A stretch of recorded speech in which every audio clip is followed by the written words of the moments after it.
Welcome to another episode of Hustle Chronicles, where the grind meets growth in the world of healthcare.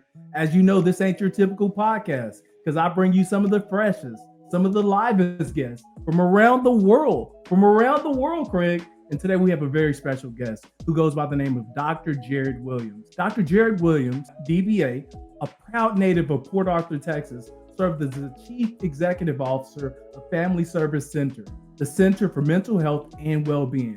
He holds a BBA in Management from Jarvis Christian University, an MBA in Healthcare Administration from Lamar University, and a doctorate in Business Administration and Analytics from the University of Incarnate Word. With over 19 years of experience in finance, operations, quality, and performance improvement, information technology, and analytics, Dr. Williams has worked across hospital systems, multiple state hospices, and federal qualified health systems.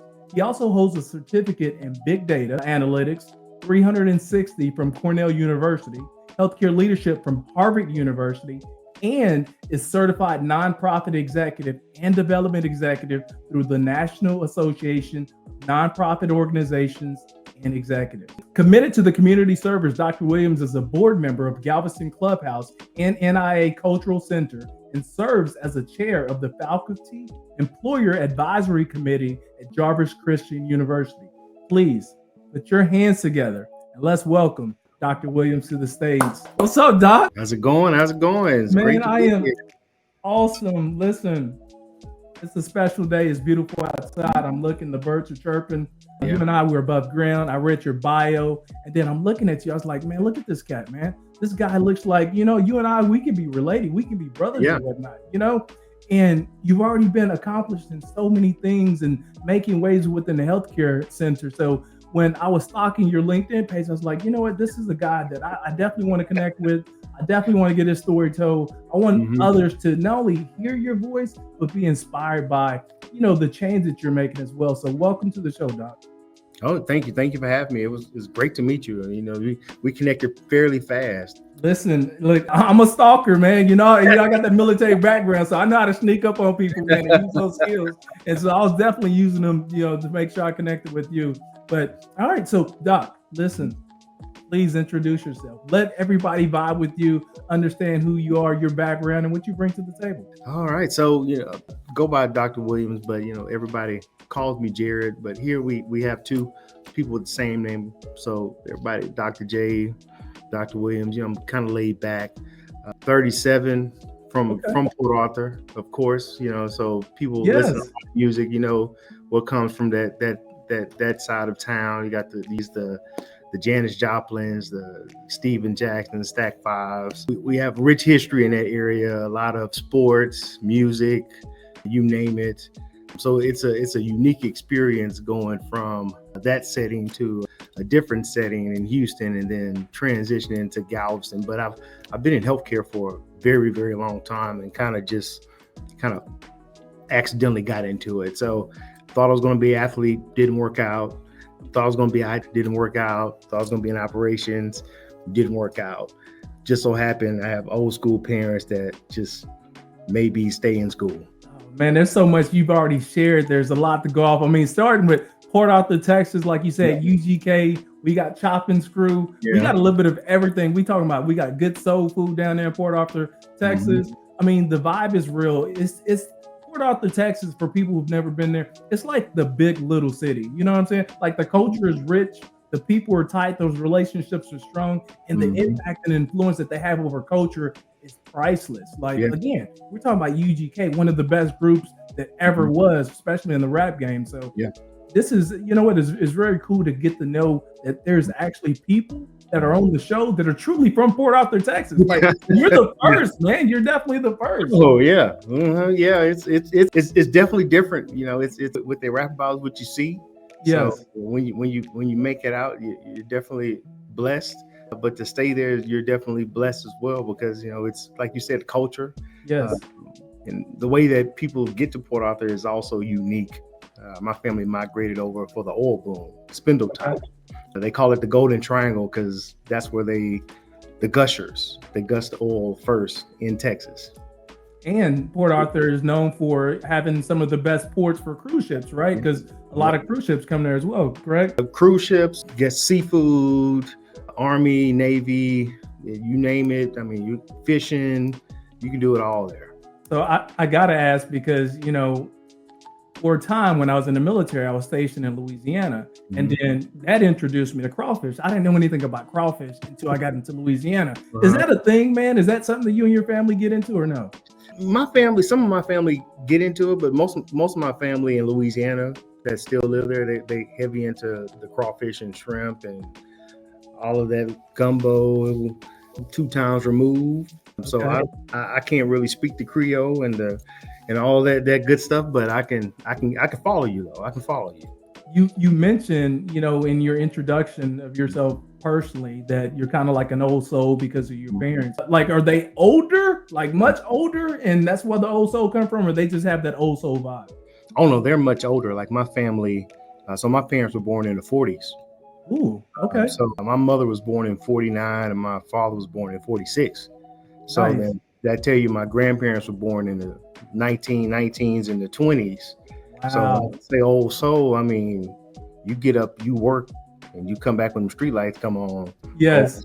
So it was no choice growing up old school like that. Oh, I love that. And do you have like siblings? I have a twin brother actually. Like identical twin or fraternal? Wow. So okay, now we're talking about another first. I've never, interviewed anybody that had a twin. Mm-hmm. What is that relationship like?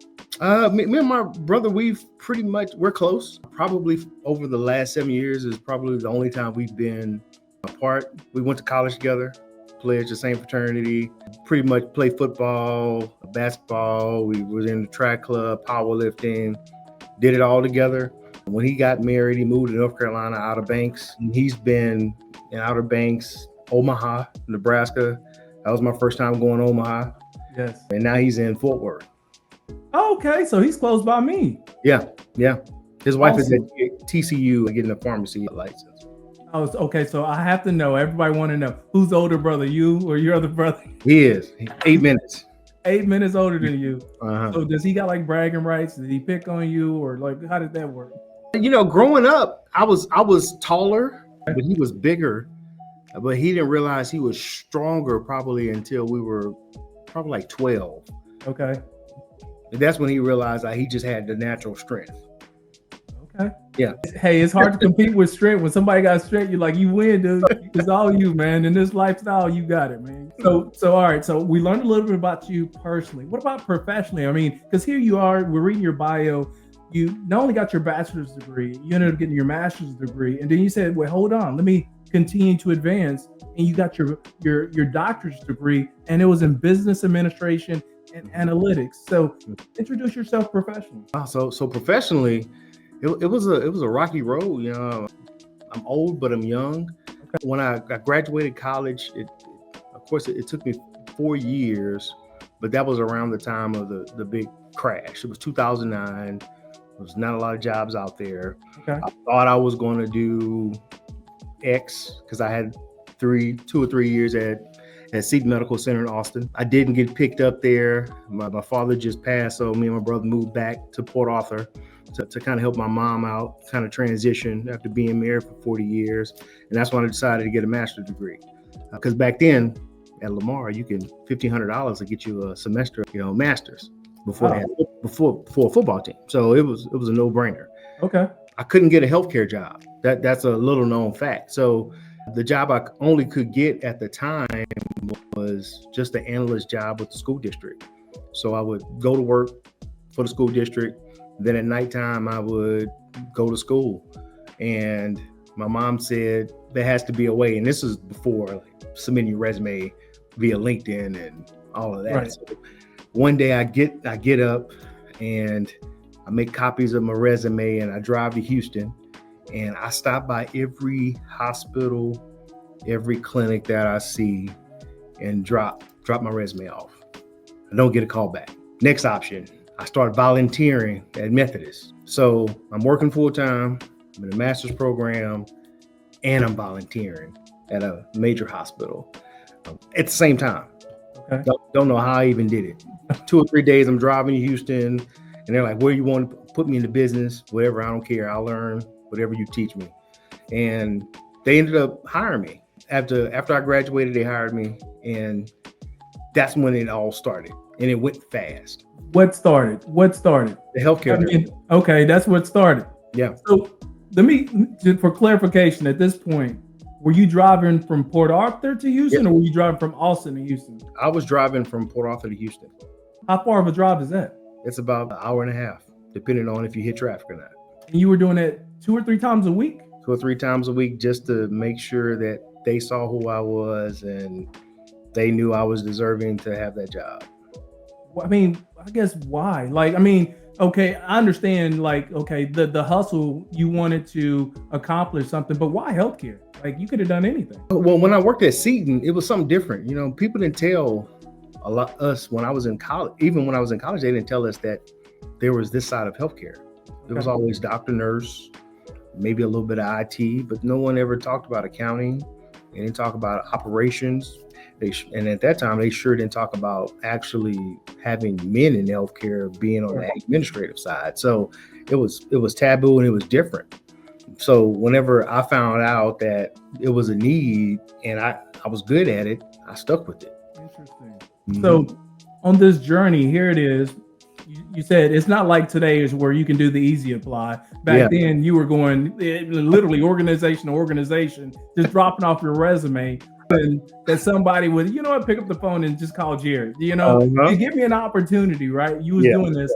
How long did this last? I did that actually about two and a half years before I started volunteering, because it was hard. Because back then, Google Maps and all that on your phone wasn't. Print them bad boys out and you got lost. Yep. Just go back home and try it again the next day.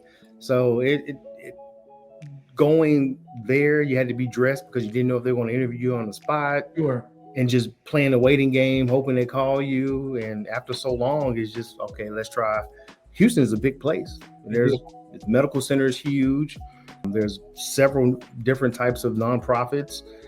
I tried it all. So here it is. I mean, you said that you were thinking about accounting at some point because I guess you like numbers, finance. Mm-hmm. Yeah. You said something about the technical side as well. You wanted to be on the technical side. Mm-hmm. And now if we think about what you do today, I mean, you're a CEO of a behavioral health clinic. Am I correct? Yes. Mm-hmm. So it's the Center for Mental Health and Wellbeing. I have to know, okay, that's a big leap, man, from where you started to where you are now. So help me understand that hustle journey, like some of those steps that led to you becoming this, chief executive officer at this behavioral health clinic.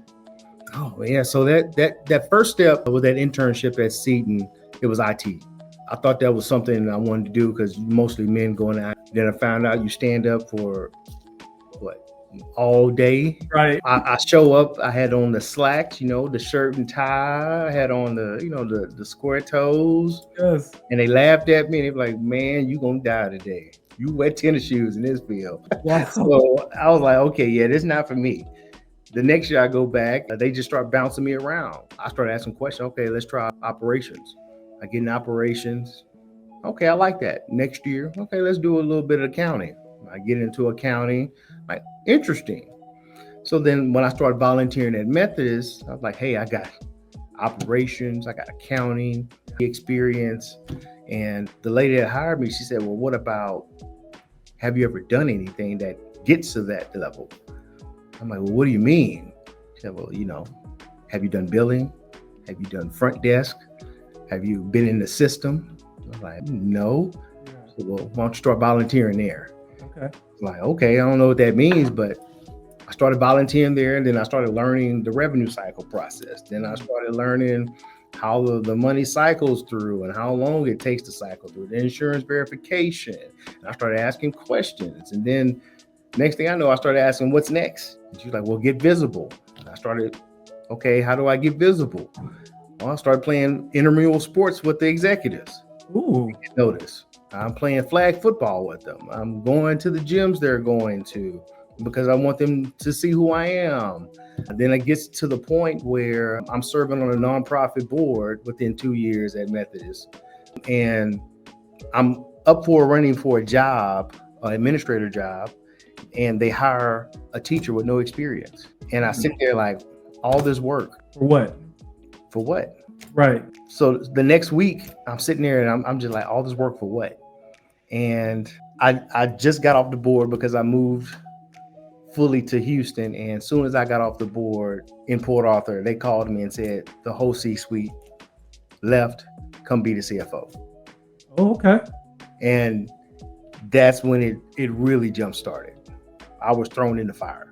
Tell me more about this, because I talk to a lot of people, including myself, right? You know, we're given, or, you know, we position ourselves for so many years for these big C-suite opportunities. Mm-hmm. And then you get the opportunity and you feel blessed and amazed that you got the opportunity. Mm-hmm. But, you know, for me, only to realize that, okay, I had no formal training, no mentors, no coaches to help me fully excel in that role. So although I'm happy to be in the position, I'm like, I feel clueless. Like, where do I start? So tell me about your experience the first time you got into that C-suite role, and how did you, I guess, navigate, you know, that path?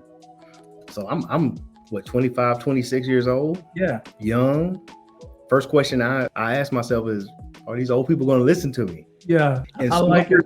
My first day, they start drilling me on questions that I'm so happy to get experience on: billing, revenue cycle, operations, and I'm answering them. I'm like, okay, this may not be so bad, right? Then the DOL shows up because of something the previous people done. And for the next 6 months, I'm working 12-hour days every day of the week.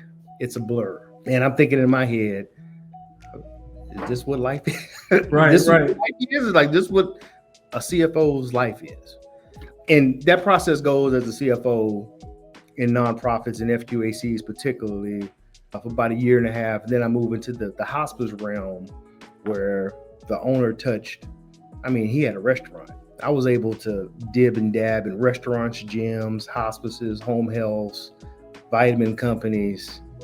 Anything he owned, he let me dib and dab in it for a couple of years. And it came to the point where they passed me up for the CFO role again.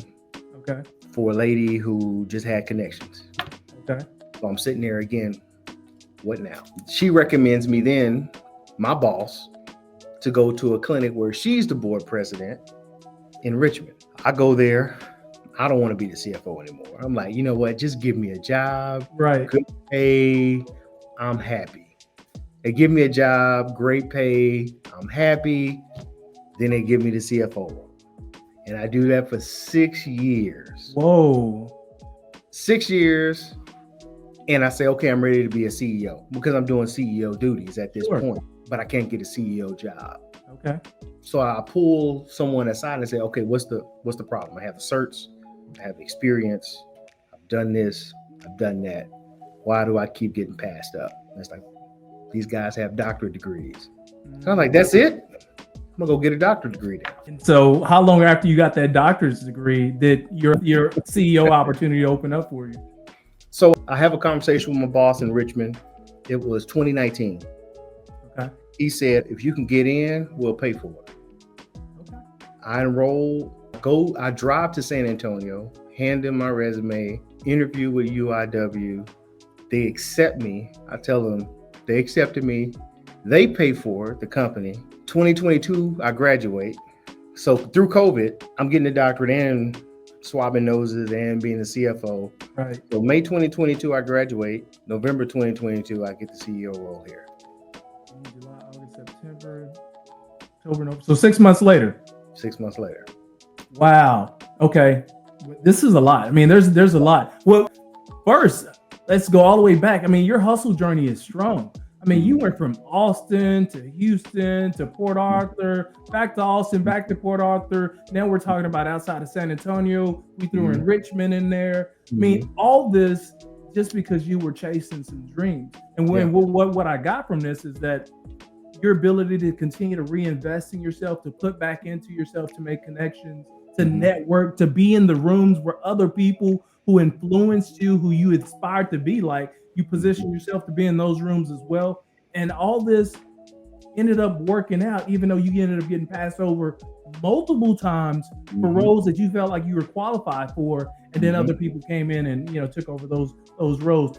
What kept that hustle strong, man? We're like, where did that motivation come from? I would say, you know, it was just, I had a strong network around me. The only reason I enrolled is there was a young lady at the job, Lakeisha, and she said, you should get a doctorate. Right. And then she came in the next day and gave me a list of schools. And I looked at her like, I don't want to go back to school. Right, Man. right. Like, who trying to go back to school? Exactly. Like, no, yeah, that's going to take 10 years. Right. And she said, it may not. So when I meet with them, I said, how fast can I get this done? They said, well, you can take these many classes, but we don't recommend it. I'm take those many classes then. So Friday nights, Saturday nights, I was in class. Okay. In San Antonio. Wow. Were you living there? Did you move to go to school at that point? Drove there. You was driving there. Mm-hmm. Wow. They didn't offer the online option. Man, we're talking about true dedication to yourself. Hey guys, welcome to another episode of Health Hustle Chronicles. If you're just now tapping in, listen, we have a very special guest who goes by the name of Dr. Jared Williams. He's a proud native of Port Arthur, Texas, serves as the Chief Executive Officer of Family Services Center, the Center for Mental Health and Wellbeing. He holds a BBA in Management from Jarvis Christian University, an MBA in Healthcare Administration from Lamar University, and a doctorate in Business Administration and Analytics from University of Incarnate Word. Mm-hmm. So we're just now getting into his background, his hustle journey. He's telling us all about the sacrifices, the pivots that he had to make in his own career in order to become this chief executive officer that he is today.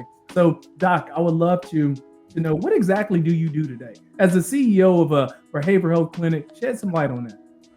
Oh, so what I do here is, so first, when I come in very, very early. Okay. The organization's been around for about 110 years. So we're very, very old, rooted in Galveston, Texas. And one of the first things I do when I get in is I try to check emails and make sure communication stays afloat. Then after that, I get into like a to-do list of important things. Right now it's grant writing, budgeting, making sure we're on track, communicating to different stakeholders and or funders about new visions that I have or plans, or we're moving location. So, hey, come do the VIP tour, making people feel inspired by what we're doing, because it's not something that's easy. Then we're planning for our annual gala in the summertime, which we do one big fundraiser and kind of honor somebody who is very deserving. Hopefully this year, this honoree is going to be someone special that can work out. It just all depends on his schedule. Okay. So when you say you get in early, how early are we talking about? Today I got in at 5 a.m. Is that pretty normal? Well, yeah, I can do 5, 6, 7. Mostly I don't come in later than 7 o'clock. All right. So you're also, like I said, you're CEO of Behavioral Health Clinic. Let me ask you this. Are there people that look like you and I that you actually serve in your clinic? Yes. So the interesting thing about it is, depending on where you go, the population is different. Okay. So in Galveston, depending on what part of the island, it may be a heavy Hispanic, it may be a heavy African American, it may be a heavy Caucasian. But when you go to Friendswood, you're talking about a different population. Lamarck, different population, and so forth. So every city, every zip code is different. So one of the tasks I had to do was get our therapists to look like these populations. Okay. Yeah. I think that's pretty important, right? Yeah, that's very important, because I mean, you can't really open up to somebody that really don't look like you. Yeah, representation matters. I mean, I want to walk in and, if I'm sick, down and out, or need any type of assistance, even if it's just somebody sitting at the front desk, checking me in, that's important to me. Feel like maybe I can vibe with these people. Like they know what I'm going through because they look like me, right? Yeah, definitely. You also mentioned that you were moving. When is this move coming about? Where are you moving to, and I guess inspired the move? So I'll start with what inspired. What inspired was we're in several different areas on the island. Okay. 3 locations. What I don't like about those locations on the island is, one, it's not on a bus line. So if it's not on a bus line, it's not easy accessible to the people who can't get to our location. Okay. 2, one of our locations requires a fee to park, and the majority of the populations that we serve are underserved, they're underprivileged, they can be homeless, they can be very low income. So it's very disingenuous to ask somebody to pay to park to come in for free services. Okay. So we're moving to a location that is free to park on the bus line, on the train line, enough space so that it's very therapeutic. It's not cramped, and it fits very, very well in our budget. How do people pay for your services? Is this private pay? They have some government assistance, or Well, actually, all of the above. Majority of our services are free because it's through the state of Texas. okay, We have one grant through the Veterans Commission, and that's for veterans mental health. We only have one program that is fee for service, and that's with insurance, but that's kind of a boutique program for traditional therapy for those who don't want to go through a program. But we serve everybody, and we try to make sure everybody goes through a program because it is free to them. how do you go about reaching, I guess, the community and educating them on the services that you provide? You know, that's my first question. And then the second question would be, what are some of the conversations we need to have with these family members? I guess some of these misconceptions that they have in their mind that you often have to educate them on as well in order for them to receive the type of care that they deserve and need. So starting with the conversations is we don't call it mental health. We kind of frame it in a different way, because when you talk about like the Hispanic community, Yeah. they don't really like to say mental health. And so when our Hispanic therapists talk to their community, they may say it a different way.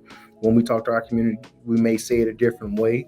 We may call it prevention services, which we're trying to prevent something from exacerbating when it gets to a certain point. So that is how we try to frame it. We because we do a lot of sensitive counseling too. It's just not like traditional therapy. I'm talking to you, you're talking to me. Right. Some of our programs are like victims of crime. So we have, which is VOCA. If you've been victimized, male or female, any time in your life, you get free counseling for the rest of your life through the state of Texas. Most people Right. don't know that. So we see people from Austin all the way over to Port Arthur because they've been victimized and they need a safe haven. We're in the juvenile justice system for a lot of not only juveniles who go into the justice system for truancy or other acts, but they may go for delinquent acts that are unnamed that we don't like to put on brochures. So we frame it differently depending on that population. And how do people go about finding, I guess, your particular location? Because there's a lot of service providers similar, offer similar services as well. So how do they find you guys? So one of the reasons I chose this location is because we have a lot of nonprofits that sit here. For instance, United Way is in this building, CPS is in this building, SNAP, TANF is in this building. A lot of resources are here. So we want to make it like a hub where if you come here and you need those assistance or you need those resources, we'll tell you to go to the third floor. We'll tell you to go to the second floor instead of going across town, and then you have to figure it out. So we want to make sure it's a hub and it's comfortable for a lot of folks, because that's the most important thing. We don't want you to, because 9 times out of 10, if we tell you to go 3 blocks down the street and you really can't afford it, especially with the price of eggs, you're not going. Right. Yeah. Tell us again, the viewers and the listeners, the name of the organization that you oversee, and then that contact information for that organization. So the name of the organization is Family Service Center. We deviated to the Center for Mental Health and Wellbeing. Our website is www.fscgal.org. Our phone number 409-762-8636. Appointments can be made online or via phone, and we're always available.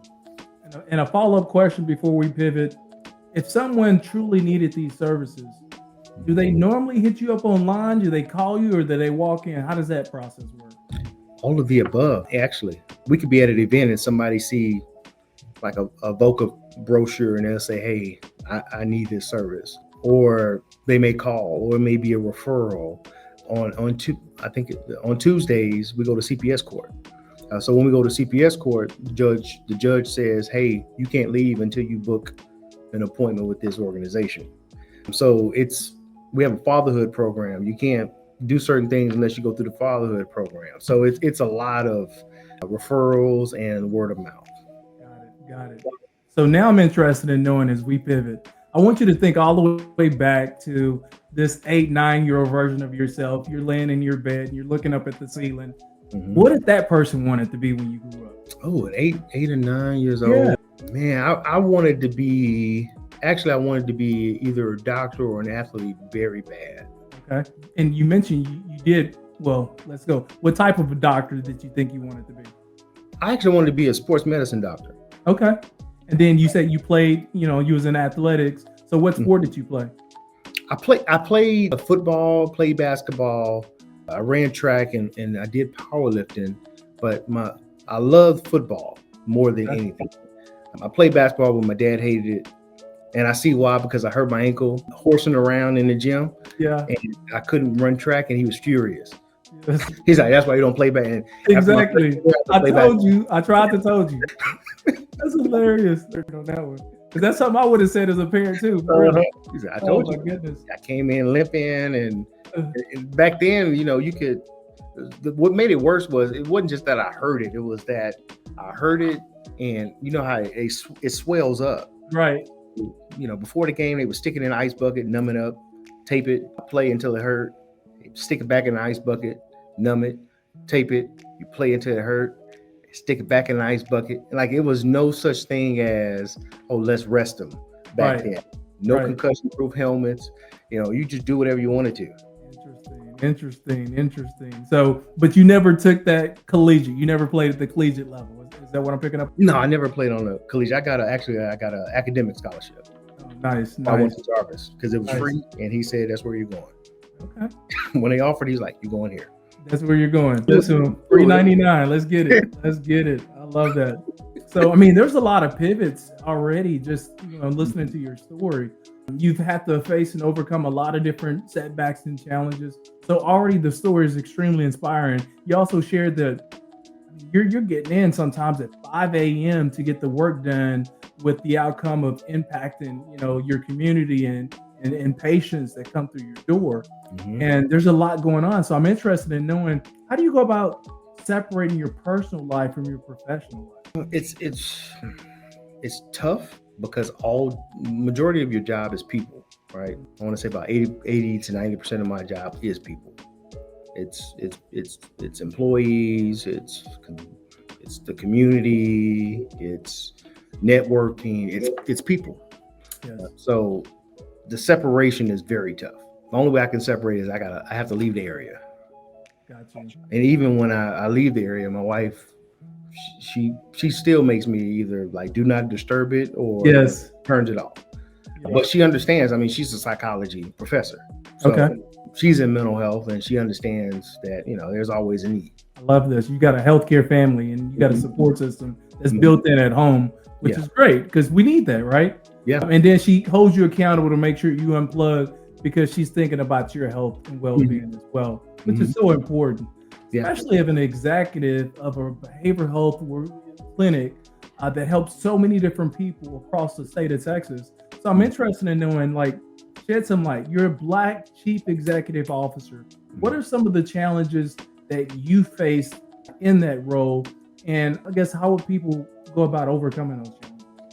I think the first challenge I probably faced before I even got the role was you probably realize who your friends are and who your friends aren't. I think when I thought I had a friend who was a boss, as you want to call it, or someone I reported to, I thought they were excited for me, and then pretty much told me they didn't think I was ready for it and I wasn't going to be able to handle it. It was kind of like a stab in the back. Sure. And you'll see that happen a lot. So that was probably something I wasn't ready for. Okay. Because you were talking about somebody I've been to, like a Pittsburgh Steelers game with in New Orleans and DC to see Zion Williams play his last game. And right. We're not talking about like I just see you every day. I'm talking like we got some history, and to be mad because I'm want growth. Interesting. You'll see a lot of people be mad. And this person was like, they were already like at the level that you were wanting to be at? Yeah, former boss. Wow. Okay. What other? Is there any other challenges as a Black CEO that you face? Oh yeah, I mean, people think you're incompetent, of course. Okay. You have to work, still have to work 40 times harder than the next person, especially in Galveston. Right. I think Galveston still has that racial divide where it's the ins versus the outs. I'm not from here. They call it the BOI, born on the island. Yes. Not from here, so I don't fit in with the culture, but it's all about this cliquish thing. I have dreads, I have locks, so of course that's a strike. Not clean shaven, that's another strike. Right. Right. I don't typically like to wear suits per se, especially in the South. Right. Yeah, it is hot. People don't realize, man. You step outside, it's like it's 8 o'clock in the morning, and by 9 o'clock, you feel like you need a shower again. Steamy. So Yes. I'm not a suit guy, and everybody likes to wear suits, and Right. that's just not me. So you don't really fit in as a African American CEO anywhere. Okay. Right. So it's anywhere I go, country club, play some golf. We can go out to the restaurant. You just don't fit in because it's just different. Okay. What, in your opinion, and this is just your opinion, what do you think holds people back from accomplishing their goals? I think a lot of people are scared of the result. Right. Mm-hmm. When you look like you work out when you're in the gym and you say you're going to do 10, you do 10 easy. Right. About 11. Can you do 11? Right.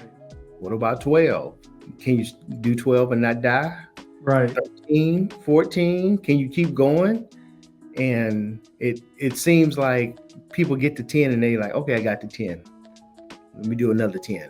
Well, it's the extra push that gets you to the level. And a lot of people, either it's a psychological thing or it's something that is just probably ingrained in folks that they just don't want to go past the 10. They're comfortable. And I'm just not a comfortable guy.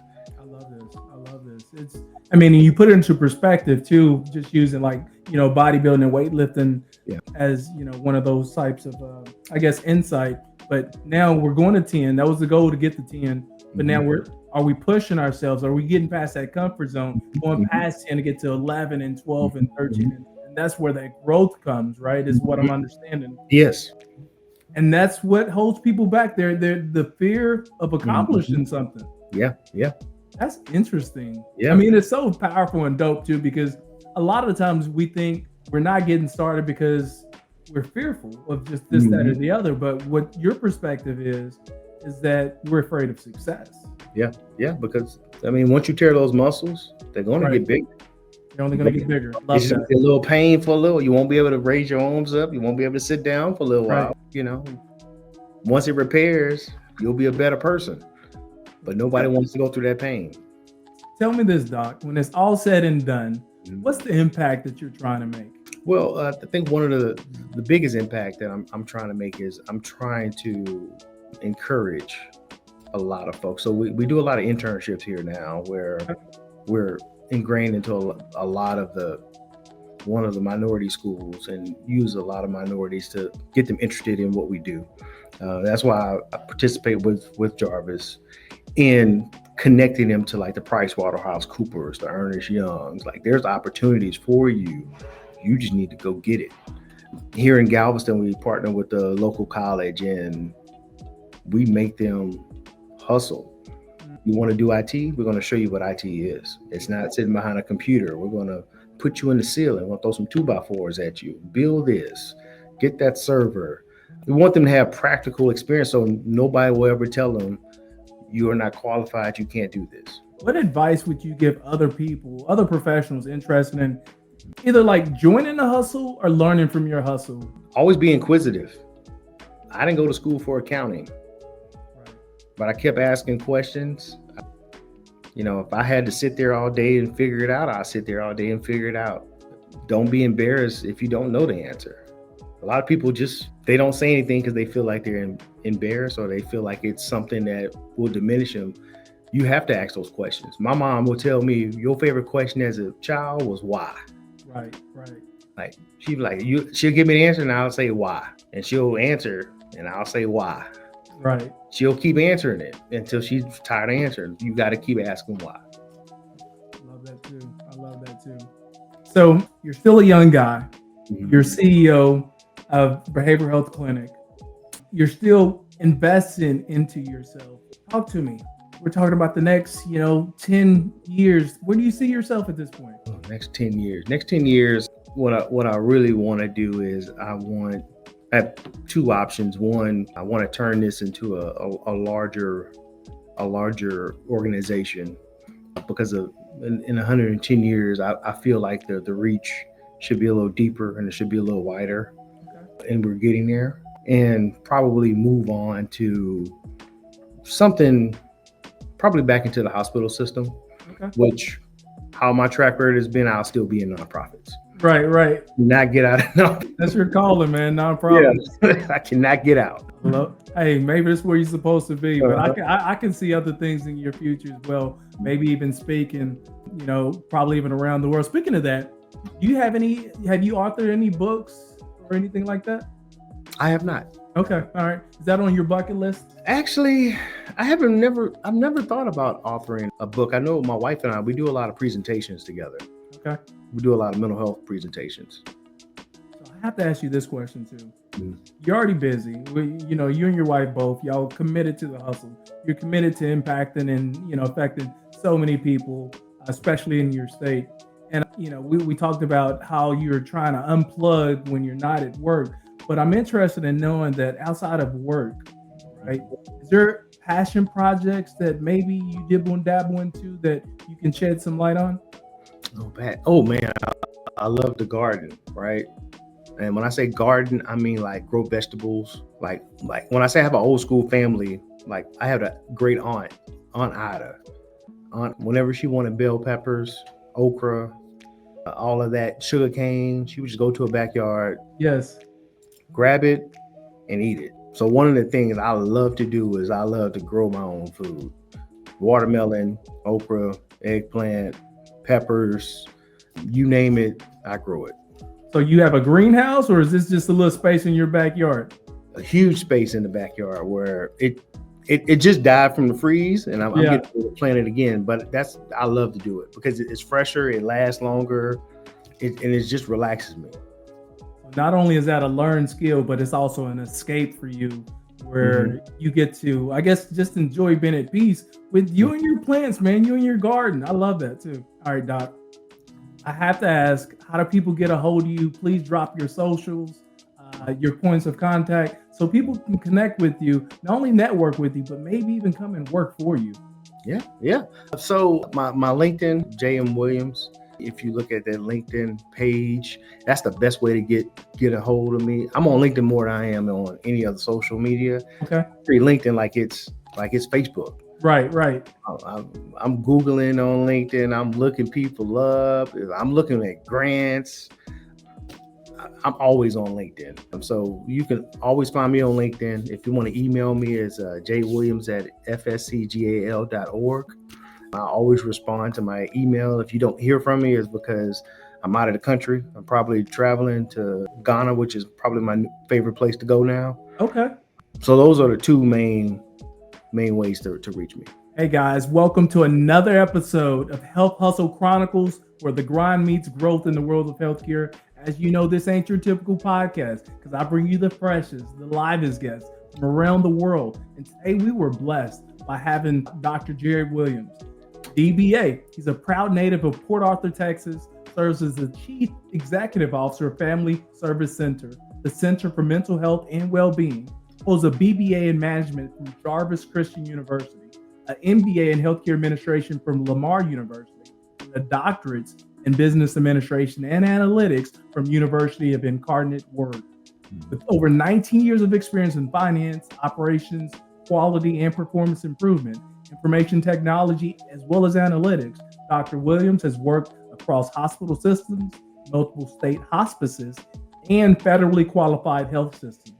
He also holds certifications in Big Data Analytics, 360 from Cornell University, Healthcare Leadership from Harvard University, and is a certified nonprofit executive and development executive through the National Association of Nonprofit Organizations and Executives. Committed to community service, Dr. Williams is a board member of Galveston Clubhouse and NIA Cultural Center, and serves as chair of the Faculty Employer Advisory Committee at Jarvis Christian University. We've been blessed, Doc. Introducing yourself both personally as well as professionally, sharing the story and the impact that you're making and what the future looks like for you. So I'm going to leave, a few seconds here for you to close us out with any parting words for the guests. So thank you for having me today. This was great. I mean, the time flew by, and it was a great conversation. And the one of the things I want to add is how being rooted in your community, that last part, is very important for people to see someone like them in different roles. One of those organizations besides my university that I participate in is the Nia Cultural Center, which is home of the Juneteenth Legacy Project. Ooh.